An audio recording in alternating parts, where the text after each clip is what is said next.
Assalamu alaikum wa rahmatullahi wa barakatuh. Comment allez-vous? J'espère que vous allez bien. Alhamdulillah. Aujourd'hui, on va continuer sur les histoires des prophètes. Et aujourd'hui, Inch'Allah, on va parler du prophète Hud alayhi salam, qui est le premier prophète arabe. Donc, on va commencer. Bismillahirrahmanirrahim. Alhamdulillahi rabbil alamin.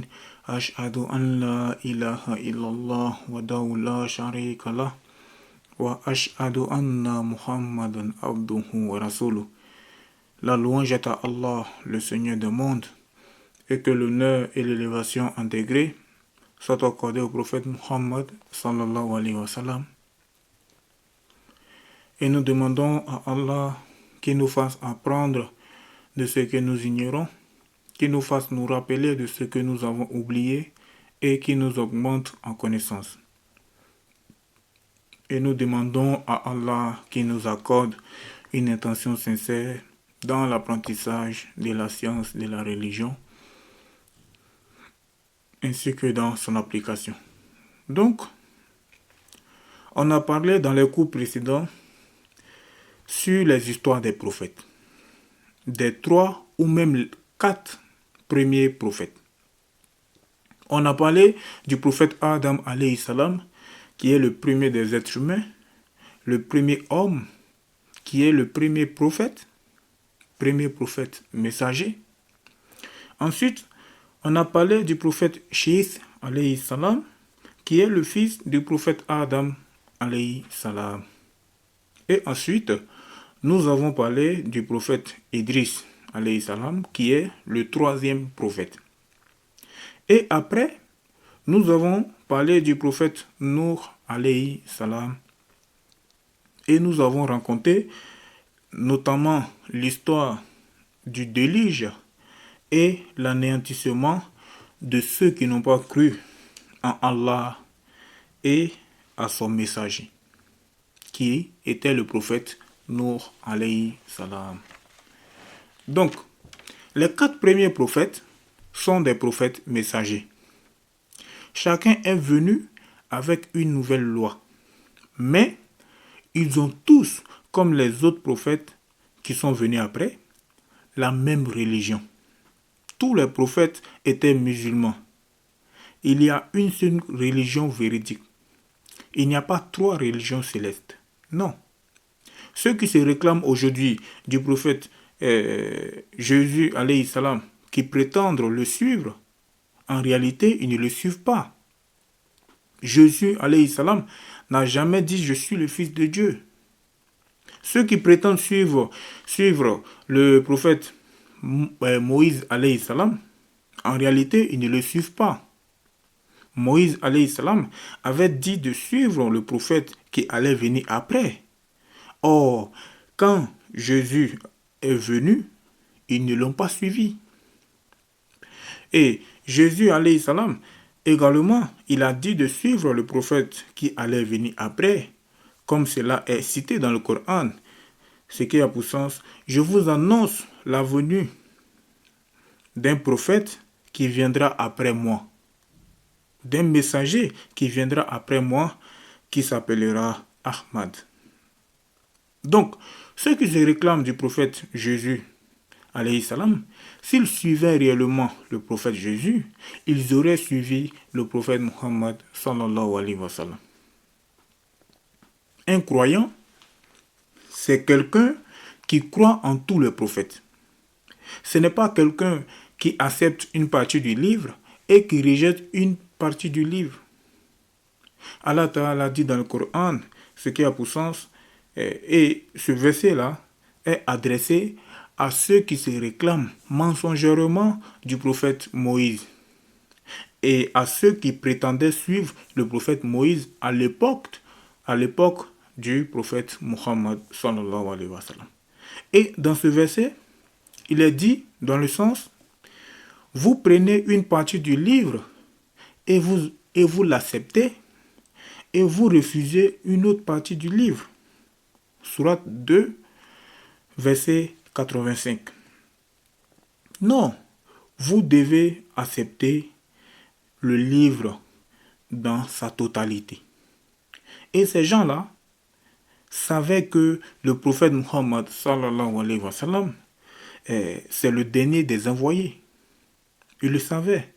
Mais l'orgueil les a fait refuser de suivre le prophète Muhammad sallallahu alayhi wa sallam.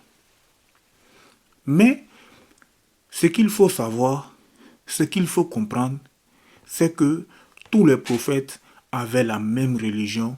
Et c'est quoi cette religion? C'est l'islam.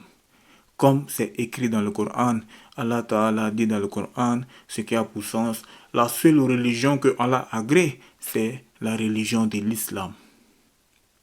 Et ça, c'est valable pour toutes les époques et pour toutes les communautés.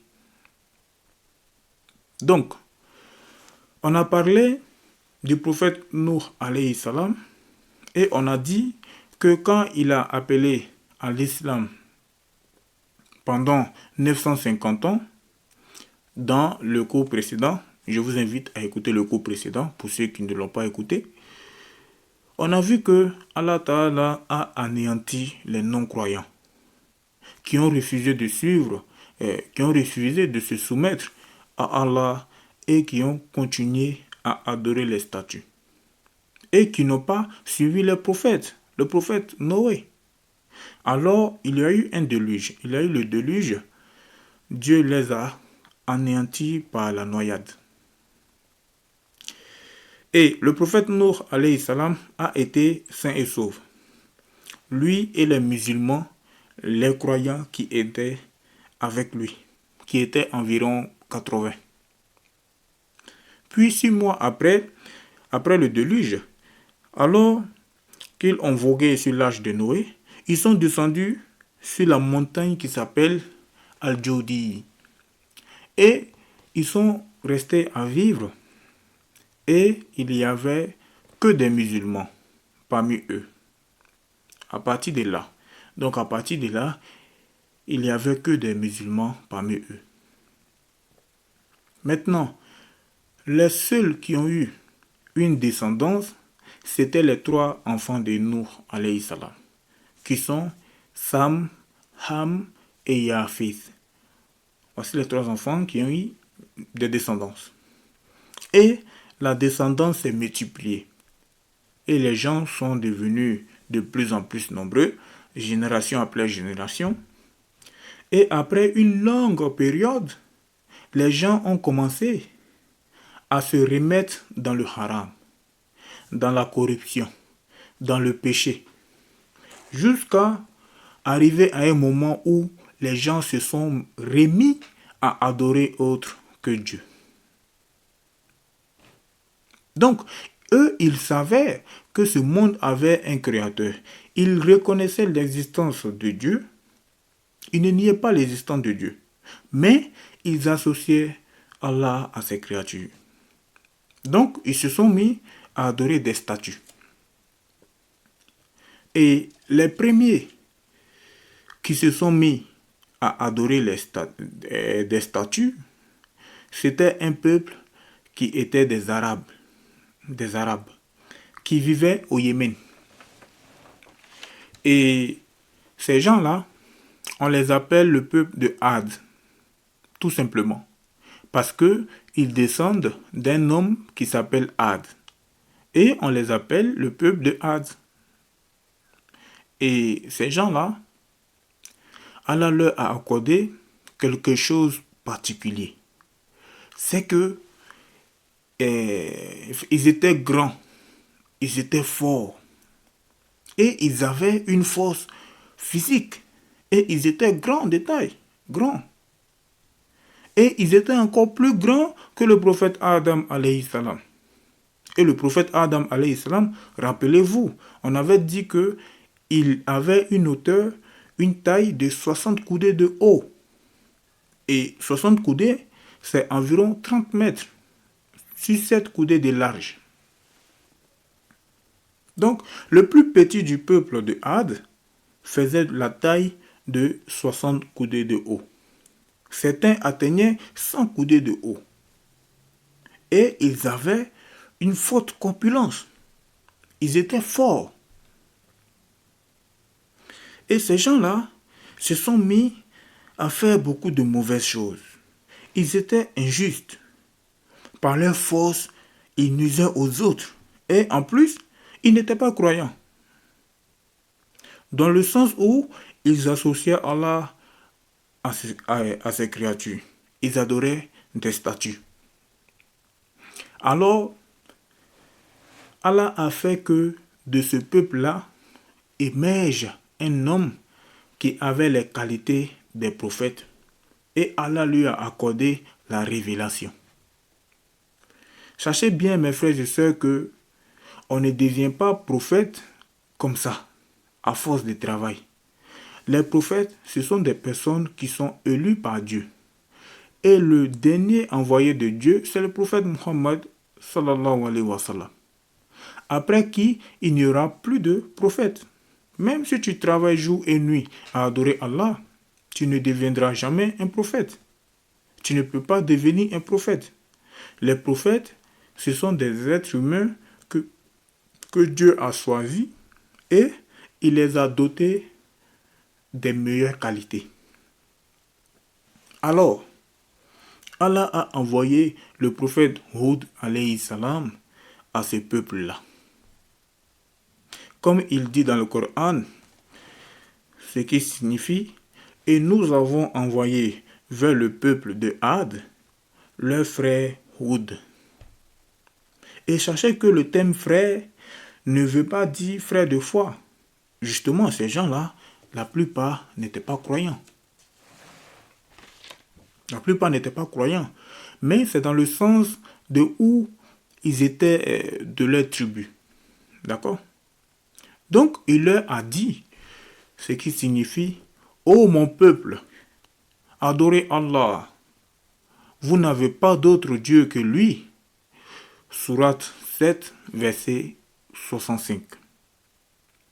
Et bien entendu, la plupart de son peuple n'ont pas cru en lui.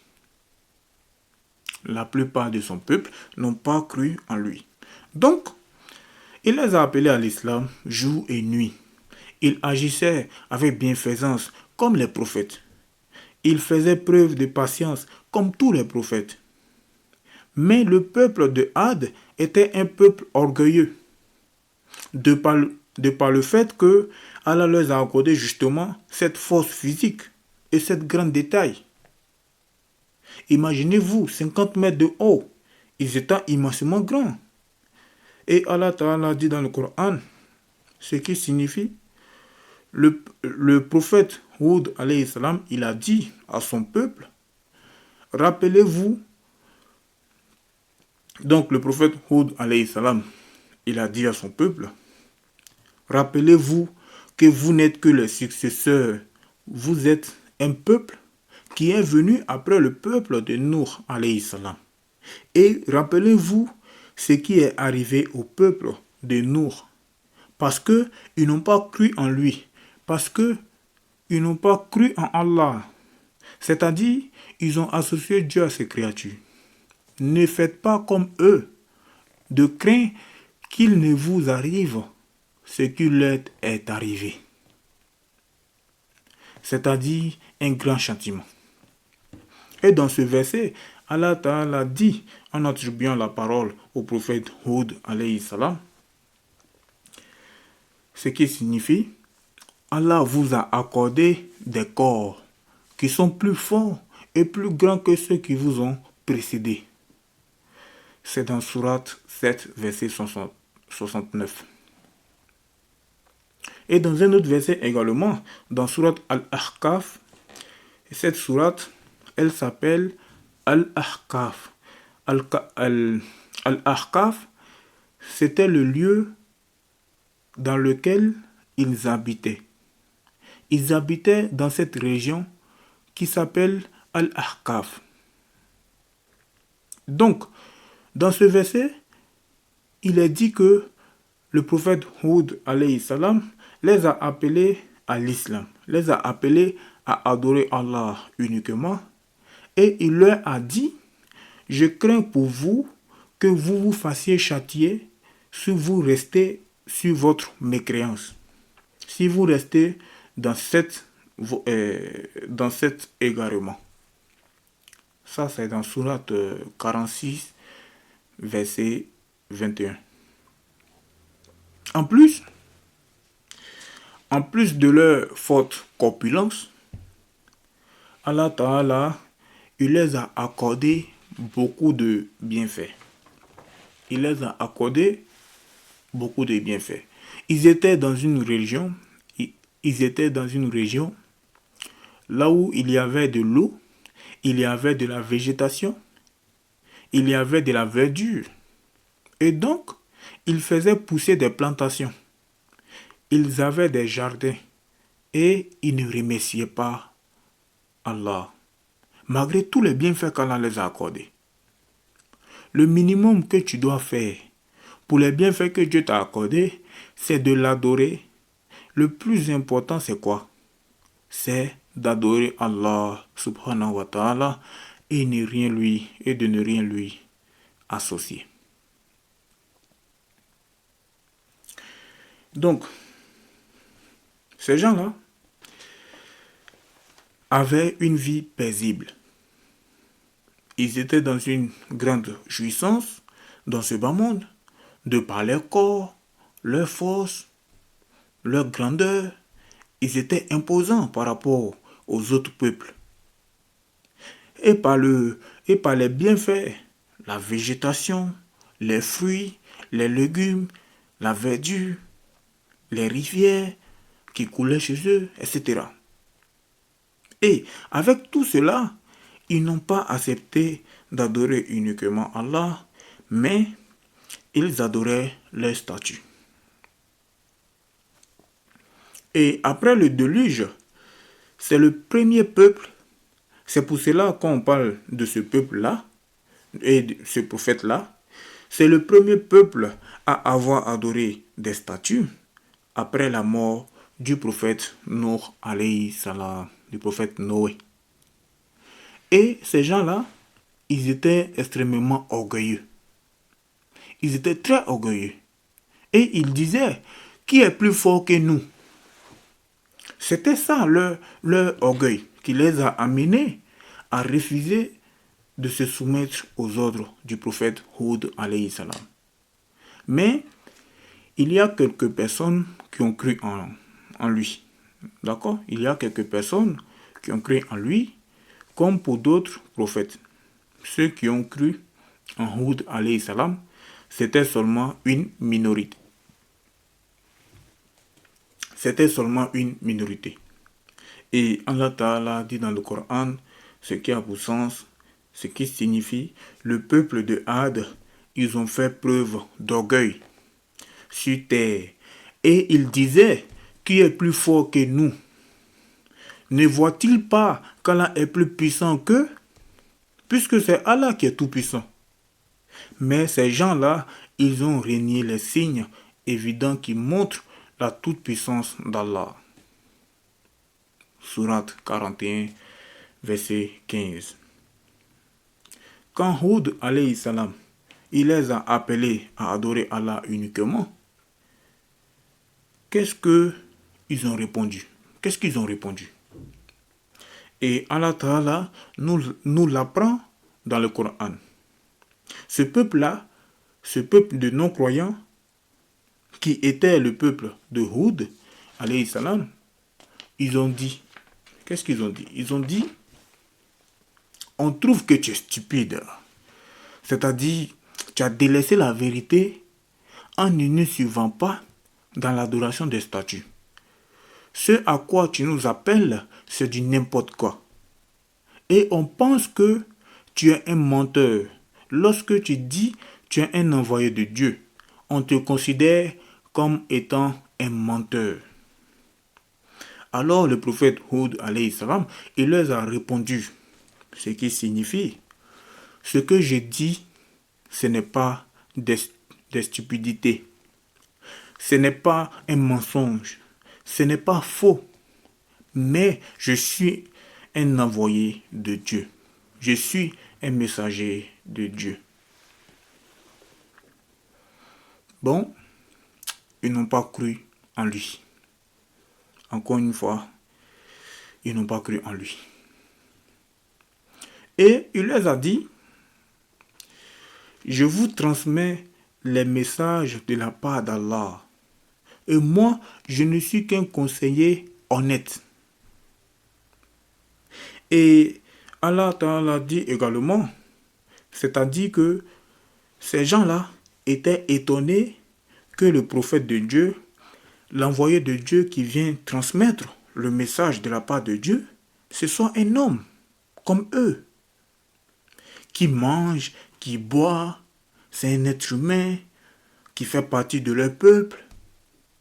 Mais c'est un prophète qui dit être un envoyé de Dieu et qui les annonce que s'ils obéissent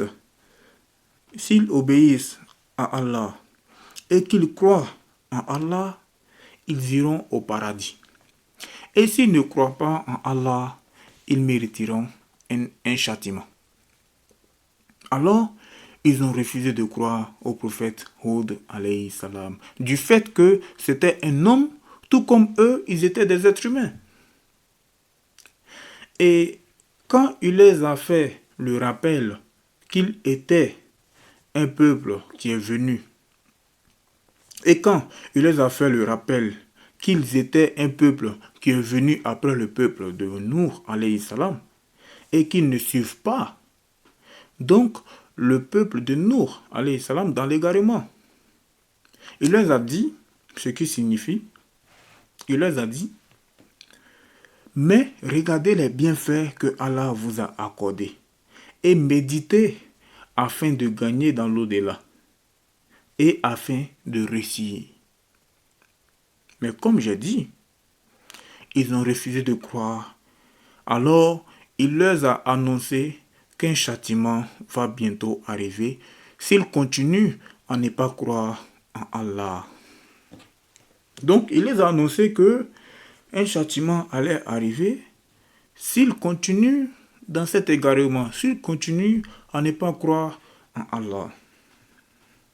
Et il leur a dit, ce qui signifie, moi je ne cherche pas l'argent.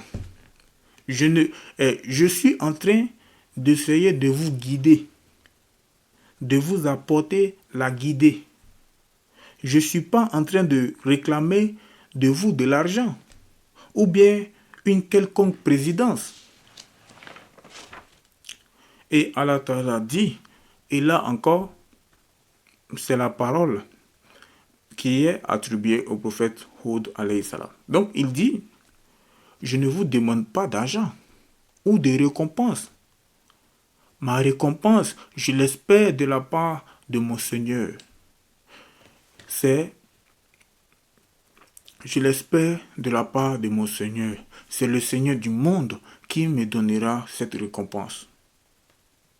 Vous êtes là en train de construire des édifices énormes, immenses, en espérant que vous allez vivre éternellement.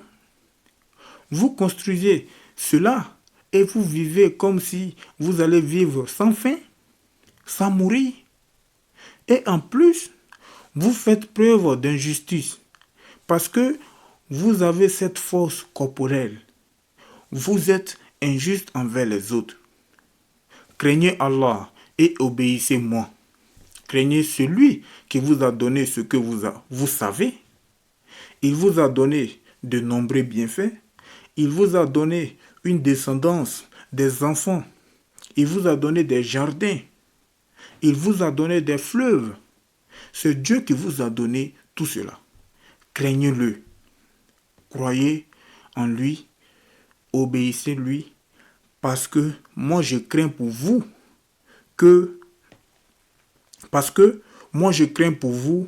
que vous subissiez un châtiment intense, un châtiment éminent. Et qu'est-ce qu'ils ont fait? Ils ont refusé. Ils n'ont pas cru.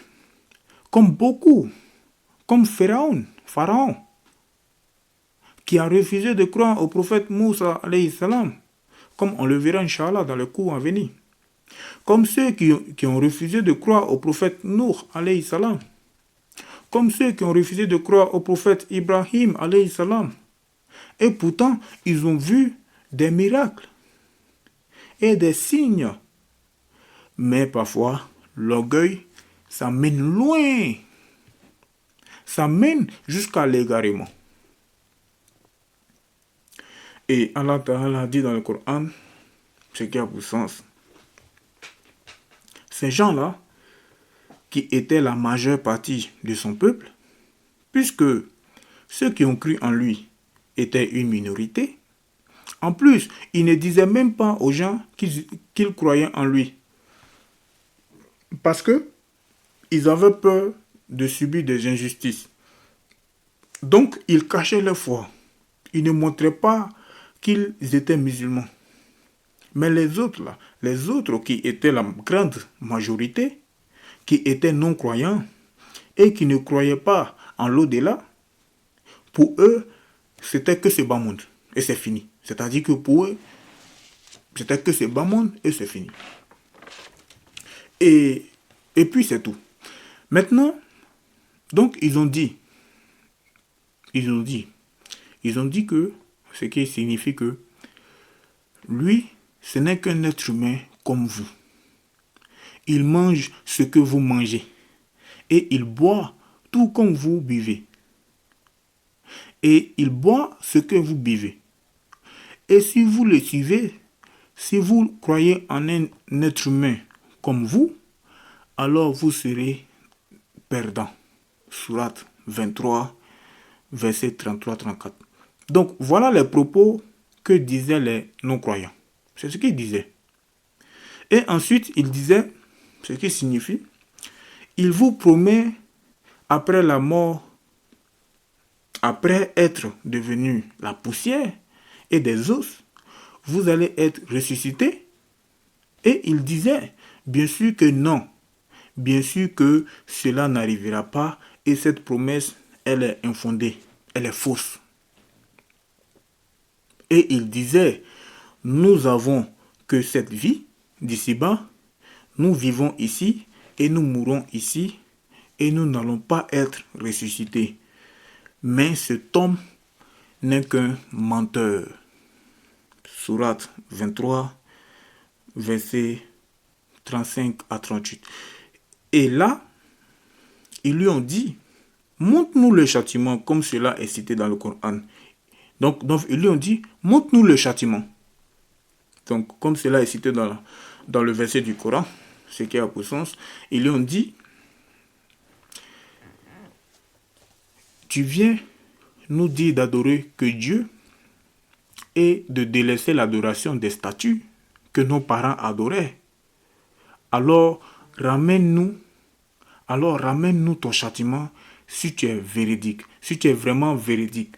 Montre-nous ce que tu nous promets depuis le début si tu es véridique. Alors, le prophète Hud alayhi salam, il leur a dit que vous méritez là le châtiment de la part d'Allah subhanahu wa ta'ala et Allah a voulu pour vous le châtiment. Vous venez débattre avec moi pour des noms de statues que vous et vos parents vous avez donnés et qui ne sont pas corrects, qui n'est même pas valable d'adorer. Cela ne fait pas partie de ce que Allah a ordonné ou a révélé. Alors, attendez le châtiment et moi, je l'attends avec vous. C'est dans le sens, vous allez voir. Donc, alors le châtiment a commencé. Le châtiment a commencé et ça a commencé par quoi? Par quoi ça a commencé? Il a commencé par une sécheresse. D'accord? La pluie ne tombait plus. La pluie ne tombait plus. Et là, il devenait de plus en plus assoiffé. Et plus il devenait assoiffé, et plus la sécheresse augmentait. Et en plus, le prophète Hud alayhi salam, il les appelait encore en leur disant, mais voyez que en ne croyant pas en Allah, Allah va vous éprouver. Et va vous punir. Alors revenez à l'islam et croyez en Allah et adorez lui seul. Et eux, ils ont refusé. Ils ont refusé. Ils ont refusé. Malgré ça, le prophète Hud alayhi salam les appelait à l'islam. Croyez en Allah, lui seul. Adorez-le lui seul. Mais malgré cela, ils ont refusé. Et tellement que la sécheresse était forte qu'à un moment donné, ils ont envoyé un émissaire à eux pour aller jusqu'à la Mecque pour invoquer Dieu. Mais vous allez me dire, mais attends, je croyais qu'ils adoraient les statues. Oui, mais comme j'ai dit tout à l'heure, ces gens-là ne reniaient pas l'existence de Dieu.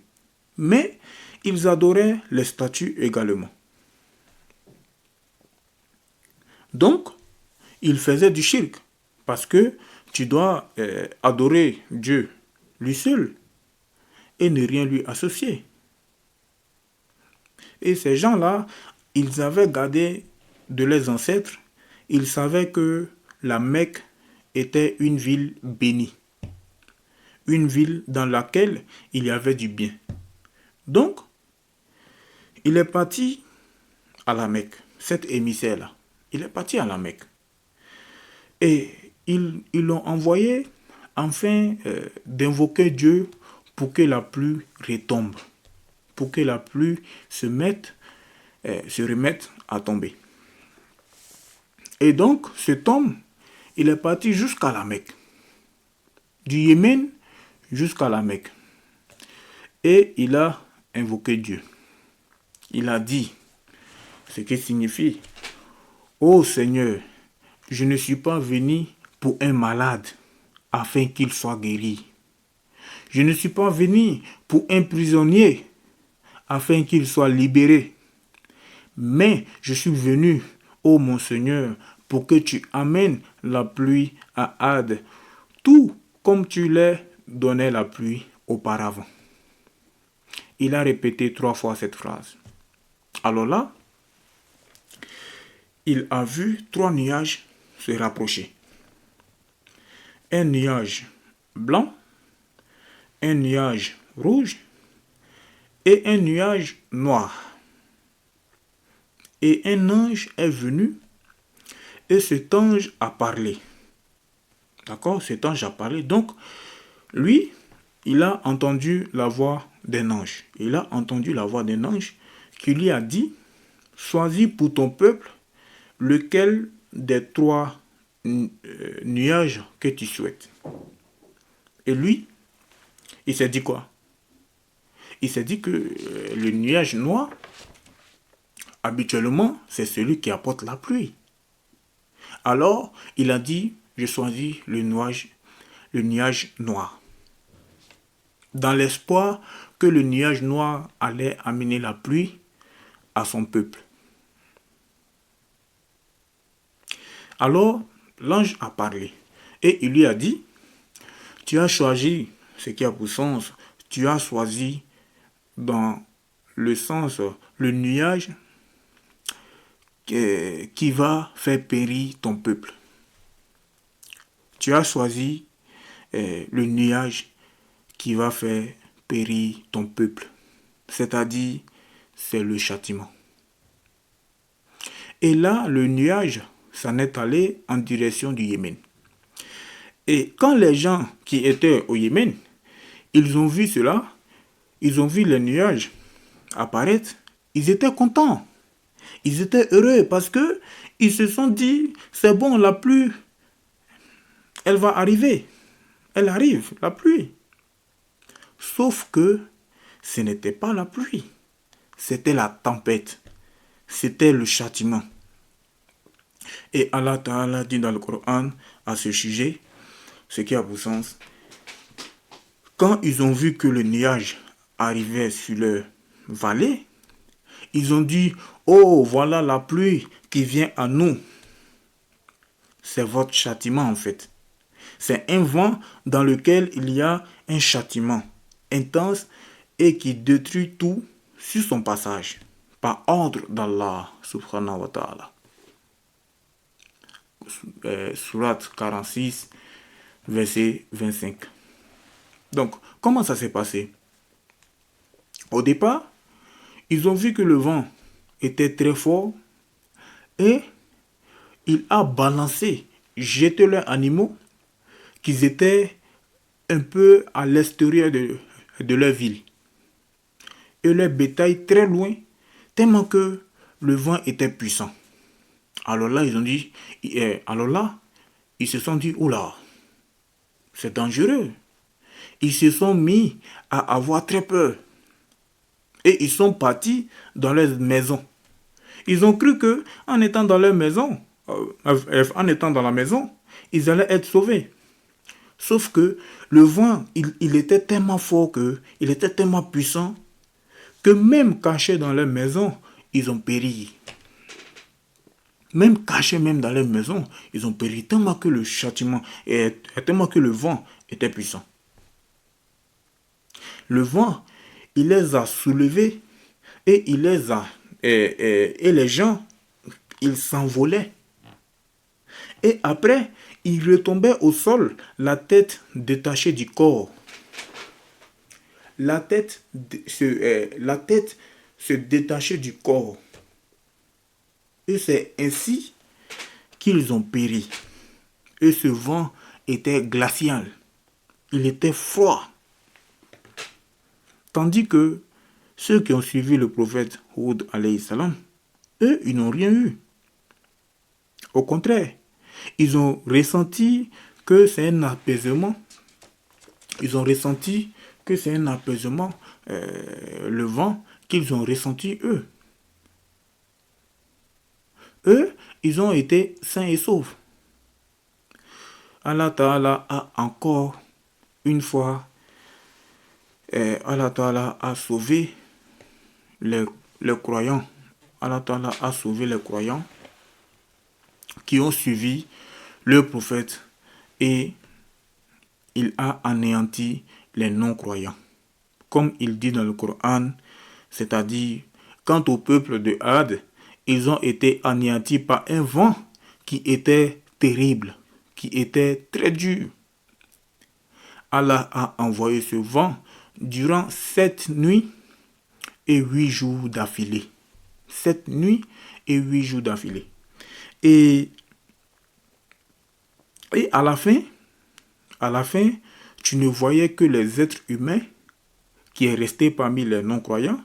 Ils étaient comme des troncs d'arbres, sans tête.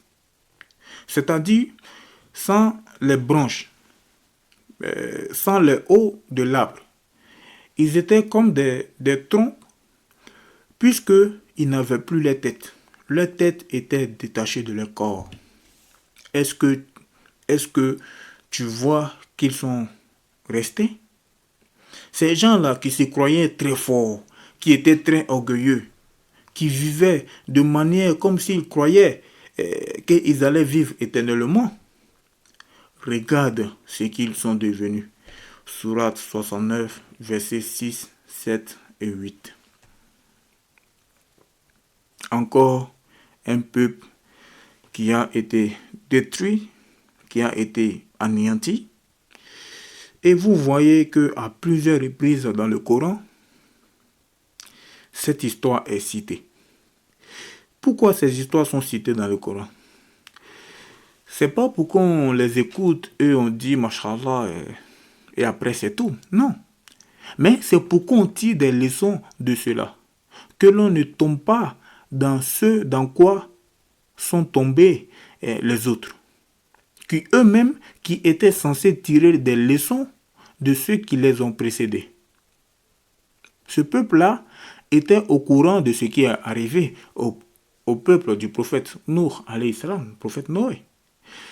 C'était des descendants du prophète Nuh alayhi salam. Mais ils ont refusé d'accepter. Et aujourd'hui encore, il y a des gens qui refusent d'accepter la vérité et qui refusent de croire en Allah. Et ils mériteront un châtiment dans l'au-delà s'ils meurent sur cet état-là. submergent sur cet état-là. Et après la mort de la plupart du peuple de Had, le prophète Hud alayhi salam, il est parti à la Mecque. Il est parti à la Mecque. Et voilà, c'est ça l'histoire. C'est ça un peu l'histoire du prophète Hud alayhi salam. Subhanallah. Prenons des leçons sur ces histoires. Prenons des leçons. Méditons beaucoup sur ces histoires. Que sont devenus ces peuples? Le peuple de Hud alayhi salam, le peuple de Salih alayhi salam, qu'on le verra dans le prochain cours, Inch'Allah, le peuple de Lut alayhi salam, le peuple de Shuaib alayhi salam. Prenons des leçons. Et le peuple de Nuh alayhi salam, qui a été anéanti qui ont été anéantis par le déluge, par la noyade. Subhanallah, subhanallah, subhanallah. Donc, c'est le cours d'aujourd'hui, l'histoire du prophète Hud alayhi salam. N'oubliez pas il y a le numéro WhatsApp là, juste en bas, comme vous le voyez.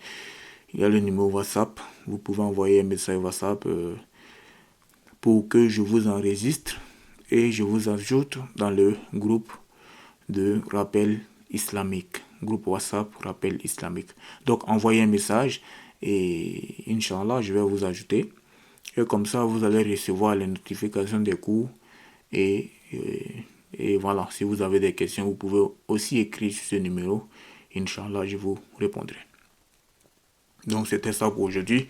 Alhamdulillah, subhanaka Allahumma wa bihamdik, ashhadu an la ilaha illa ant, astaghfiruka wa atubu ilayka. N'oubliez pas de partager le cours et de faire connaître ces histoires à d'autres personnes, ces histoires des prophètes. N'oubliez pas de partager ces cours, qu'Allah nous guide et qu'Allah nous accorde la piété. Assalamu alaikum wa rahmatullah wa barakatuh.